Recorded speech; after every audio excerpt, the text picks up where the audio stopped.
ଗୋଟିଏ ଜଙ୍ଗଲରେ ସିଂହଟିଏ ଥିଲା। ତାକୁ ବହୁ ଜୋରରେ ଭୋକ ଲାଗୁଥିଲା। ସିଂହଟି ହରିଣକୁ ଦେଖିଲା ଓ ତାକୁ ମାରିକି ଖାଇଲା। ଖାଉଥିବା ସମୟରେ ତା ଗଳାରେ ହାଡ଼ଟିଏ ଠାକିଗଲା। ସିଂହ ତାକୁ ବାହାର କରି ପାରୁନଥିଲା। ତାକୁ ବହୁତ କଷ୍ଟ ହେଉଥିଲା। ସେ ଯନ୍ତ୍ରଣାରେ ଛଟପଟ ହୋଇ ଏଣେ ତେଣେ ସାହାଯ୍ୟ ପାଇଁ ବୁଲୁଥିଲା। ସିଂହ ମୟୂରକୁ ଦେଖିଲା। ସିଂହ ମୟୂରକୁ କହିଲା, ମୋ ଗଳାରେ ହାଡ଼ଟିଏ ଠାକି ଯାଇଛି, ତୁମେ ତାକୁ ବାହାର କରିଦିଅ। ଏମିତି ହେଇପାରିବନି, ତୁମେ ବାହାନା କରୁଛ। ତୁମେ ମୋତେ ଖାଇବା ପାଇଁ ଚାହୁଁଛ, ସେଥିପାଇଁ ମିଛ କହୁଛ। ଏଠାରୁ ଚାଲିଯାଅ। ସିଂହ ମନ ଦୁଃଖରେ ସେଠାରୁ ଚାଲିଗଲା। ତାପରେ ସିଂହକୁ ଗୋଟିଏ ଭାଲୁ ନଜର ଆସିଲା। ସେ ତା ପାଖକୁ ଗଲା ଓ କହିଲା, ମୋ ଗଳାରେ ହାଡ଼ଟିଏ ଠାକି ଯାଇଛି, ଦୟାକରି ତାକୁ ବାହାରକୁ କାଢ଼ିଦିଅ।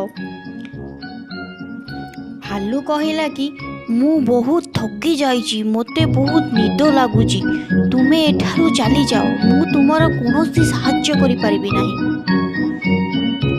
ଏହା ଶୁଣି ସିଂହ ମନ ଦୁଃଖରେ ସେଠାରୁ ଚାଲିଗଲା।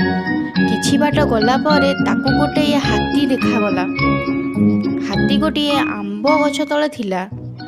ତାକୁ ବହୁ ଜୋରରେ ଭୋକ ଲାଗୁଥିଲା। ସେ ଆମ୍ବ ଖାଇବା ପାଇଁ ତା ଶୁଣ୍ଢ ଉପରକୁ ବଢ଼ଉଥିଲା, ହେଲେ ତା ଶୁଣ୍ଢ ପାଉନଥିଲା। ସେ ମନ ଦୁଃଖ କରୁଥିଲା।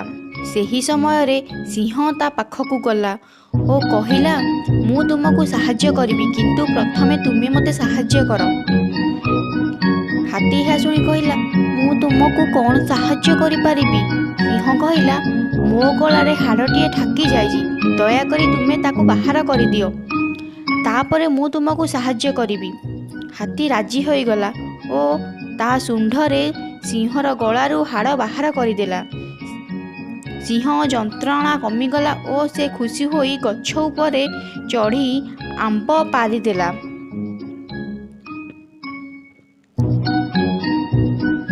ହାତୀ ଖୁସିରେ ଖାଇ ତାର ଭୋକ ମେଣ୍ଟାଇଲା। ସେହି ଦିନଠୁ ହାତୀ ଓ ସିଂହ ଭଲ ସାଙ୍ଗ ହୋଇଗଲେ।